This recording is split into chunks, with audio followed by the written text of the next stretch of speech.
Olá, seja muito bem-vindo a mais uma aula do nosso curso. E, gente, eu fiz aqui o mise en place. O que é o mise en place, né?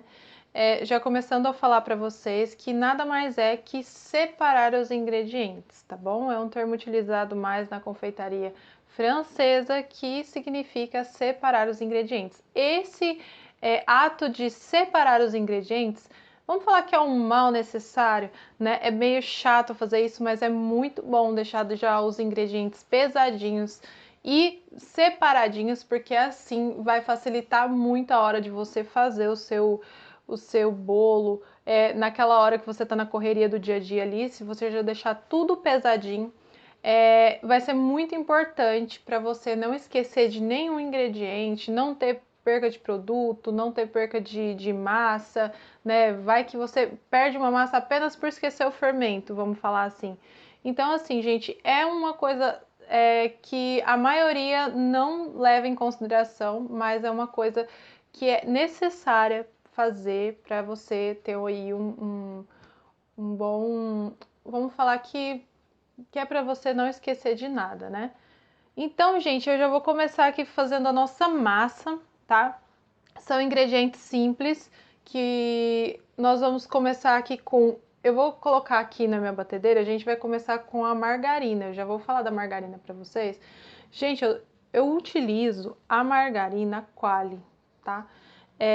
Aí você vai me perguntar assim, Fran, não posso utilizar outra marca? Olha, só se você tiver uma margarina que ela seja 80% de lipídios, tá?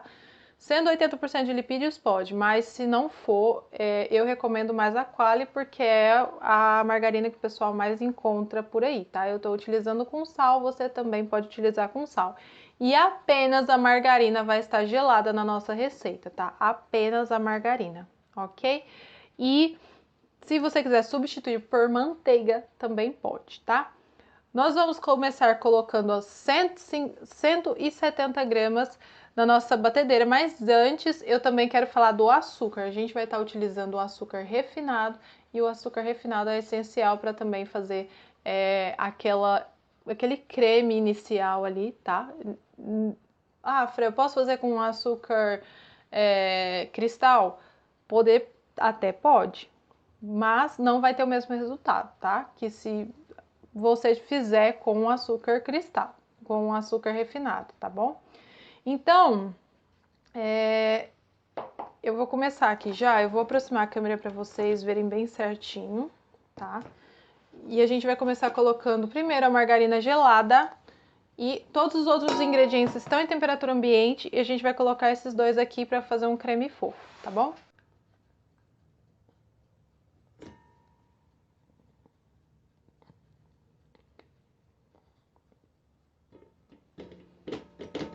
Cento e setenta gramas de margarina e 350 gramas de açúcar refinado.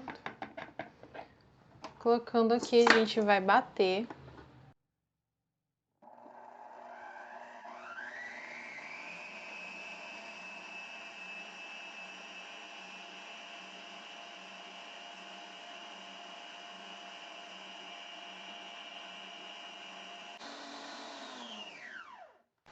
Bom, a gente vai raspar aqui nas laterais, né? Eu vou dar mais uma batidinha, só para misturar.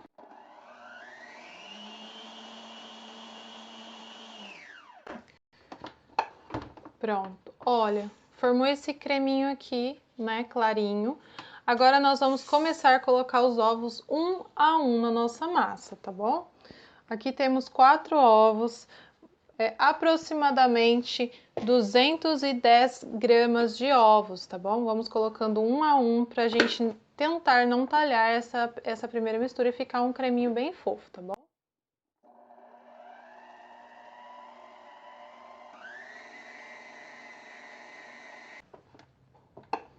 Eu vou parar para raspar as laterais aqui. E voltar a bater de novo.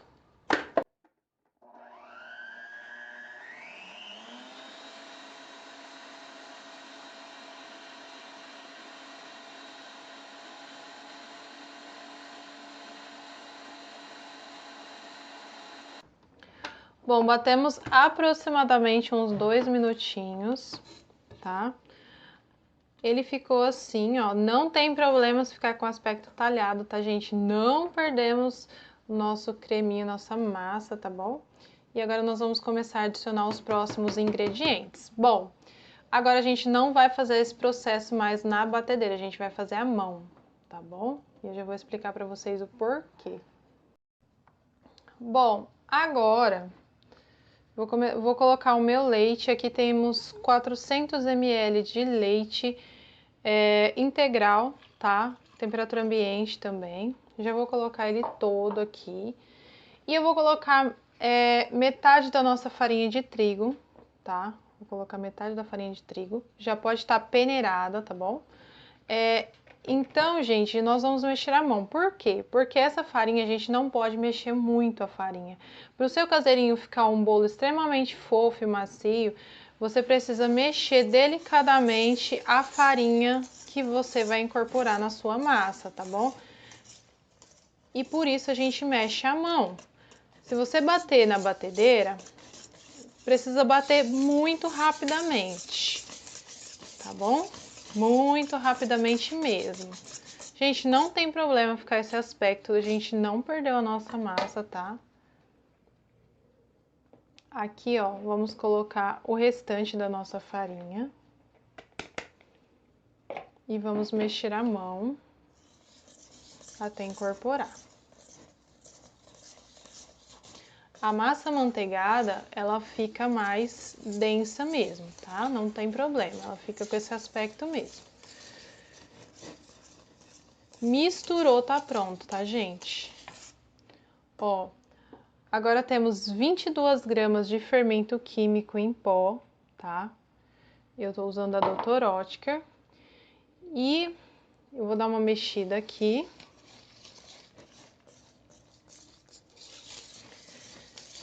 E aqui nós temos a nossa massa, certo?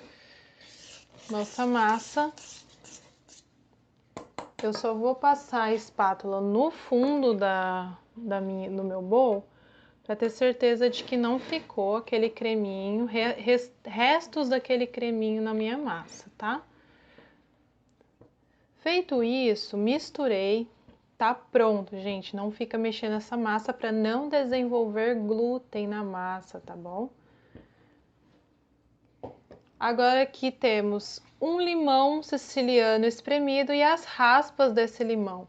E eu vou adicionar na minha massa, tá bom? E isso vai saborizar a minha massa, deixar ela com o sabor do limão siciliano, tá bom?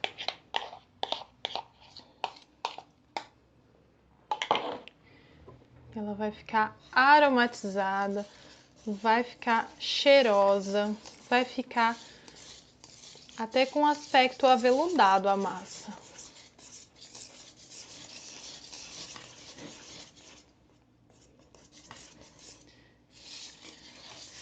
E ela fica assim mesmo, gente, ó.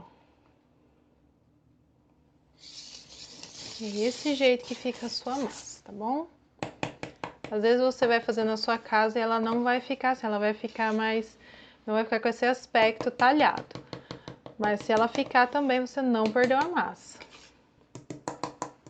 Bom, eu vou estar utilizando essa forma aqui, que é uma forma de papel, tá? Mas ela é própria para fornear, não precisa untar.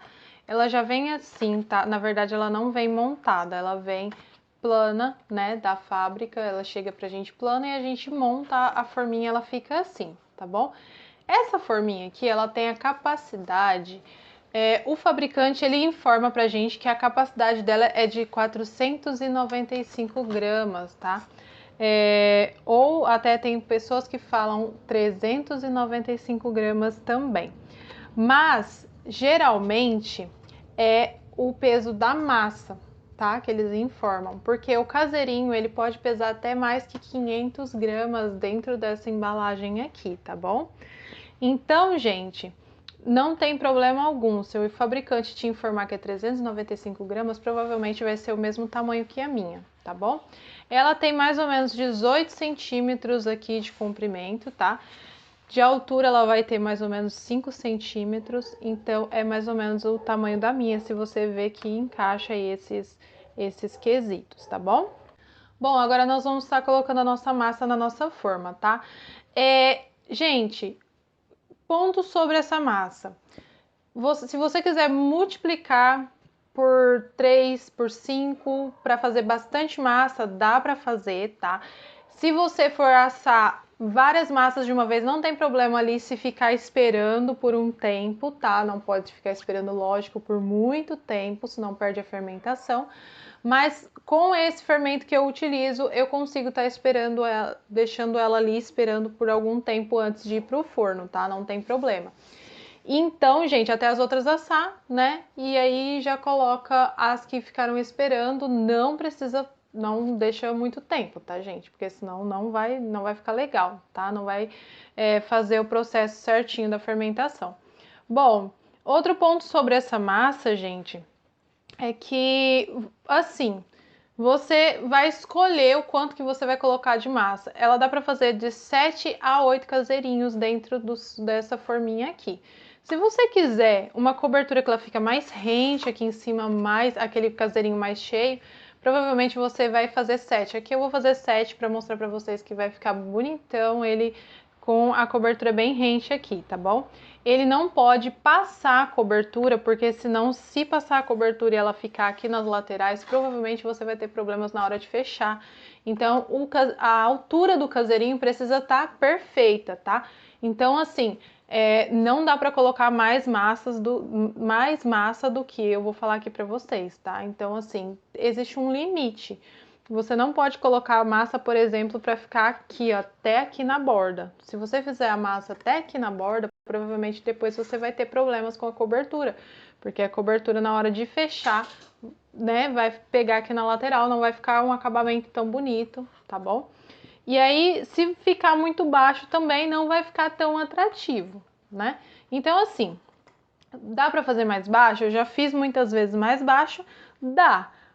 Com 200 gramas de massa, tá bom? Não, normal. Mas o que eu vou fazer é com 7 caseirinhos aqui, tá bom? Com aproximadamente 225 gramas. Eu vou colocar mais ou menos isso daí, tá? Se sobrar alguma coisinha, a gente vai distribuindo nas forminhas. Não tem necessidade de fazer tudo perfeitinho, tá bom? Porque na correria, até porque na correria você não vai conseguir, às vezes, fazer tudo perfeito, mas precisa ter esse padrão, tá? O padrão, ele é muito importante na sua produção, para você saber exatamente o quanto você está utilizando de ingrediente, o quanto que você vai estar fazendo de massa, né? A sua produção precisa render a quantidade que você já esperava, né? Então, assim, é muito importante esses cálculos ficarem bem corretos, tá bom? Então, a gente vai fazer aqui aproximadamente 225 gramas, tá? Em cada forminha dessa daqui. Vamos lá. Fran, mas eu preciso pesar todas as minhas forminhas? Olha, no começo, quando eu comecei, eu não tinha balança. Eu fazia tudo no olhômetro. Mas, gente, eu não recomendo, tá? Porque eu tinha uma receita precisa, que eu já sabia quanto que rendia aquela quantidade, tá? E aí eu falava assim, essa receita vai render essa quantidade de caseirinhos, tanto de cobertura quanto a massa, e eu distribuía no olhômetro ali, tá? Porém, um ficava maiorzinho, outro não, até a gente pegar o jeito, né? Aí não fica aquele padrão bem certinho, como deve ser. Mas apesar disso, eu fazia sempre as mesmas quantidades de caseirinho com aquela quantidade de massa, tá bom? Porém, assim, ó, gente, a principal coisa quando você tá começando a confeitaria, provavelmente eu já devo ter feito um vídeo à parte falando sobre isso, é ter uma balança. Porque a balança, ela te ajuda em todos os cálculos que você for fazer, né? E, gente, repetindo, não precisa untar essa forma, tá? Ela é própria e ela não precisa ser untada. Ela é própria para ir no forno, ela é própria para fornear alimento, tá? Eu só não recomendo muito aquela forma que ela é branca por dentro, tá? Porque esse papel, ele é um papel certificado, próprio para ter contato com o alimento, tá? Então, aquelas formas brancas por dentro, pode ser que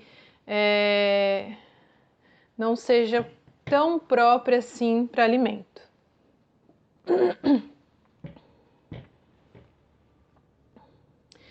E eu temo que não seja.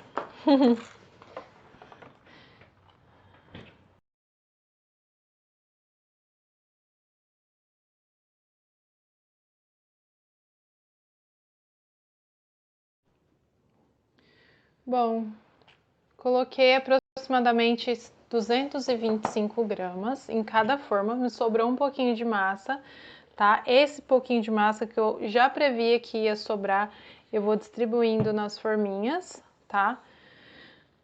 Aí você vai me perguntar, Fran, por que você previa que ia sobrar? Porque, gente, toda vez que eu faço a massa, eu peso a quantidade total de massa. E aí você divide pela quantidade de forminhas que você vai querer fazer, certo? Só que, por exemplo, isso pode ocorrer uma variação. Se você, por exemplo, colocar só 4 ovos e os seus ovos pesam mais, outro dia pesa menos, vai dar diferença de peso na sua massa, por exemplo, tá? Já falei, gente, não é um problema, a gente sai distribuindo o restante aqui nas forminhas e fica tudo certo. Bom, derrubei aqui, né, na lateral. O que eu vou fazer, gente? Não deixe essas massas assim, ó, na lateral, porque isso daqui vai queimar no forno e depois vai ficar feia a tua forminha, tá? Não vai ficar legal. E sem contar que dá cheiro na massa de queimado, enfim. Só dá uma limpadinha assim na lateral e fica tudo certo. Gente, enquanto eu tava fazendo aqui a minha massa, quando eu começo a fazer, eu já coloco meu forno para pré-aquecer a 180 graus. Por aproximadamente até uns 30 minutos. Se o seu forno for convencional, é interessante você pré-aquecer ele, tá? Porque aí ele vai ficar pré-aquecido totalmente, perfeitinho. E é assim, não liga a grelha de cima se for o forno elétrico, tá? Se for forno convencional, 180 graus. Se for forno elétrico, isso vai depender do seu forno. Tem fornos que são mais potentes, outros são menos potentes, tá? Eu acho que o forno elétrico ele começa bem potente no começo, e depois, conforme ele vai envelhecendo, ele vai perdendo um pouquinho a potência. Então, pode colocar 170 graus se você vê que o seu forno tá muito potente, ou se o seu forno for um pouco menos potente, você pode colocar ele um pouquinho até mais, tá? Até mais um pouquinho que 180 graus. Pode colocar 185, 190, tá? Mas isso depende, gente, depende muito do seu forno. Você precisa conhecer o seu forno, tá? Não liga a grelha de cima porque a grelha de cima vai impedir que o seu bolinho cresça conforme ele precisa crescer, tá? Ele estando ali numa temperatura um pouquinho mais baixa, ele consegue expandir um pouco mais, tá? Então o crescimento do seu bolo ali fica mais perfeitinho, tá bom? A massa amanteigada, gente, ela não tende a crescer muito, tá? Ela é uma massa assim que ela não cresce muito, mas ela fica perfeita e fofa, tá bom? Por isso que eu gosto e prefiro ela para o nosso caseirinho. Então vamos levar essa mais maravilhosa massa de limão siciliano que vocês vão se surpreender como ela vai ficar. Vamos levá-la para o forno e ela vai ficar lá por aproximadamente 25 a 30 minutos, tá? O meu forno, ele fica 30 minutos certinho, ele tem um timer, ele fica 30 minutos certinho. Se o seu forno, dependendo de como ele for mais potente, ele vai ficar menos, tá? E é mais ou menos isso daí, tá bom, gente? Se você botar o dedinho em cima da massa e ver que a massa já não tá afundando, quer dizer que o seu bolo já tá bom, tá? Então vamos lá?